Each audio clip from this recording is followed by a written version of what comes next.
Hi, I'm Adira, and I'm here to share some of my thoughts on sustainable practice in traditional architecture. So, when we think about sustainable practice, there are different opinions, there are different points, there are different benchmarks, we have made certifications, and so on. But let's take a pause here and look back into the tradition or look back to what our forefathers have done on those days. I'm taking you back to Kerala, which is my hometown, and Nalukettu is one of the typical houses that was constructed in 18th and 19th century in those areas. So, giving a hint on the location, it is in India, which is in the southern part of Asian continent, and towards the southern side of India, towards the southern tip is Kerala. And you can see that it is bounded by Arabian Sea in one side and the Western Ghats in the east side. This means that the clouds that are formed due to the evaporation from the sea is blocked by the western ghats, that is the mountain ranges. That means it rains half a year in my state. Coming to the climatical aspects, as we know, there is sun that moves from east to west with the tilt towards south, and there is a wind direction that is from southwest to northeast. What does this mean? Simply means that during the daytime, the south and west part of your house will be totally heated up, and the wind ensures the cooling effect of the house as well as it carries everything that comes like the fire or the smell or anything along its way.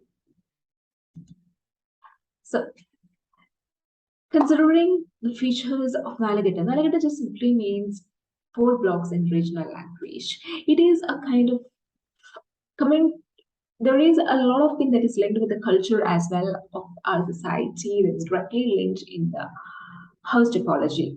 Our cultures usually encouraged a joint family system and people were mostly engaged in agriculture those days. Those these buildings that is the Malagati which usually belongs to landlords, they used to have a lot of agricultural land like paddy fields, they used to have plantations, and the house and its surroundings will have a lot and lot of things to support all these functions. There can be granaries to store the grain. There will be cow shed, and these large complex. And they were also concerned with privacy and security as well. So they have, um, and everything is enclosed with a well secured compound wall with a designated entry. The building, if I say about the evolution, it doesn't simply evolve as a navigate or for block. It evolved over time, as I've already mentioned, it's a joint family culture. It just started as a single block in the stage one. Even the low profile people still use just one single block. And then when the members increase or the economic or the financial background improves, it will and another block will be added on, which is called Dishwala, and it increase further as Trishala and then to Naligata or the Chadushala. If you see that there is a courtyard in the central portion with four blocks around and there is veranda towards both sides that is bordering both exterior and interior courtyard. So once we are inside the house, coming as we have already mentioned, this is the courtyard that I'm speaking about, and there are blocks of how blocks that is surrounding this particular courtyard. They were farmers, so of course there can be vendors as well as traders who are doing business with them. And they don't want to encourage this outsiders or strangers into their home. They have a designated public area which is called pomogam or sit out, and then a semi-private or semi-public area where there is a courtyard and all the functions, festivals, the rituals, ceremonies, everything that is linked with the customs, traditions, and religion happen in this particular courtyard. And this is one of the active zone of the house, of course. And then there is living areas and these areas mainly dominated by the male of the family. As if we look back into the culture, it was a patriarchal society, and the women were restricted in the backside of the house. And the private area have all the kitchen, dining areas, and the bedrooms.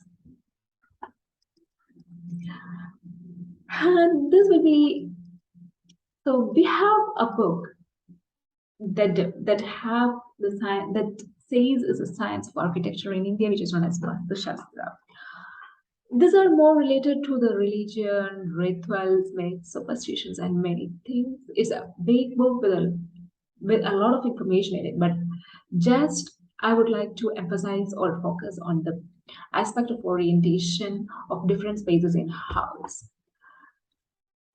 If you see this, you can see that it's linked with the climatological aspects.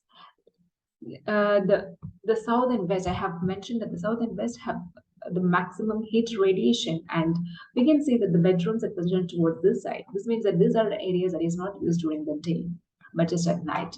That means that is why they have sound bedrooms towards the south and southwest region. And if you see the north side, these are the living spaces or more open spaces. This means that the sunlight is or the heat of the sun is not directly hitting that side, and they spend most of the day over that areas. And if we just take a look on the position of kitchen, it is away from the wind direction, which means that even the bathrooms are over this side, so that the smell from the bathroom or kitchen will not be spread in the entire house.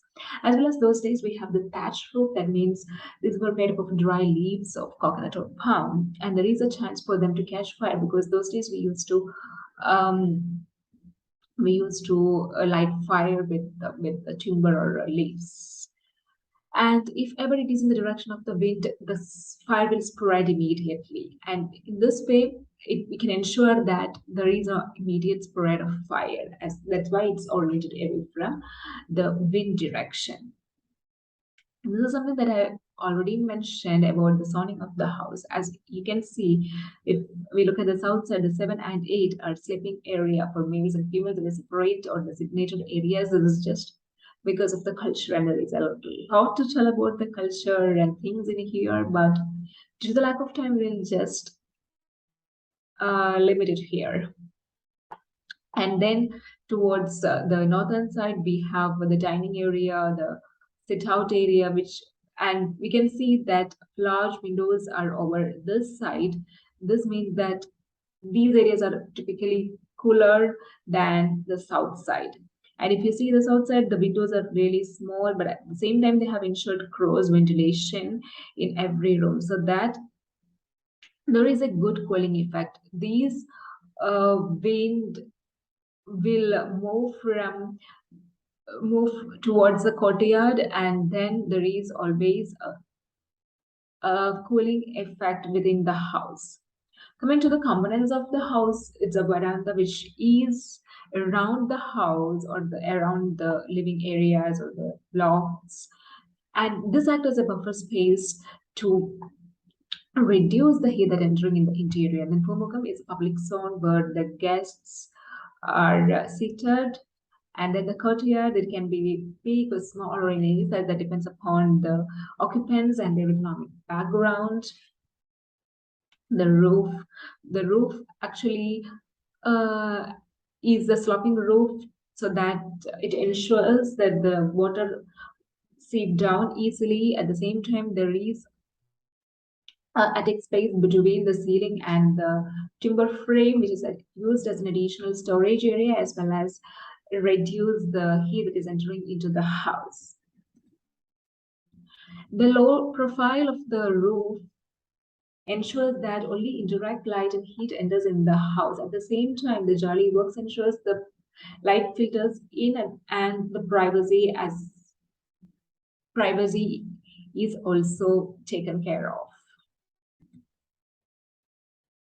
This is a concept that we have already explained that due to the cross ventilation, there will be a good cooling effect in the interiors. Some of the clay tiles are replaced by the glass bricks so that there is the light enters in through the small glass openings. And the jolly work and the low window opening ensures that the indirect light is in. At the same time, privacy is also ensured. The flooring, there is also a difference in the flooring. considering the financial background of the occupants. Those with the poor profiles use cowdung to finish their floor. Those who are in a higher profile use a combination of coconut shells, egg white, vegetable extract, and jaggery. They mix them together to make a special command that they apply to on the floor, and then it is polished by a special kind of banana. For most of the sustainable concepts in the orientation and the position of the buildings, everything is coming back gradually, but I have never seen the same kind of flooring being done anywhere. These flooring ensures that the um, interiors remain cool even when there is scorching sun outside. And the material was always locally available. Materials was used, and this depend upon the geographical location. Even within the state, there is a northern region, there is a southern region, there is a middle areas, and it depends upon where is the location. It can be timber, lime plaster, or laterite stone.